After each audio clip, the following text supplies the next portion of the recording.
بسم اللہ الرحمن الرحیم۔ السلام علیکم۔ سب سے افضل و اکمل درود شریف صحیح بخاری میں حضرت عبد الرحمن بن ابی لیلہ سے نقل کیا ہے کہ حضرت کعب بن عجرہ رضی اللہ تعالی عنہ سے میری ملاقات ہوئی۔ انہوں نے مجھ سے فرمایا کہ کیا میں تجھے ہدیہ دوں؟ ایک دن حضور صلی اللہ علیہ وسلم ہمارے پاس تشریف لائے۔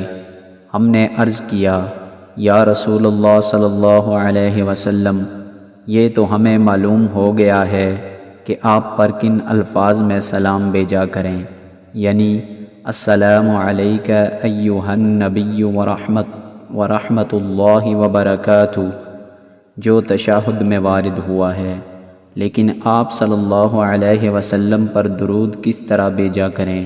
ارشاد فرمایا کہ یوں کہا کرو، اللہم صلی علی محمد وعلی آل محمد کما صلیت علی ابراہیم وعلی آل ابراہیم انک حمید مجید، اللہم بارک علی محمد وعلی آل محمد کما بارکت علی ابراہیم وعلى آل إبراهيم إنك حميد مجيد۔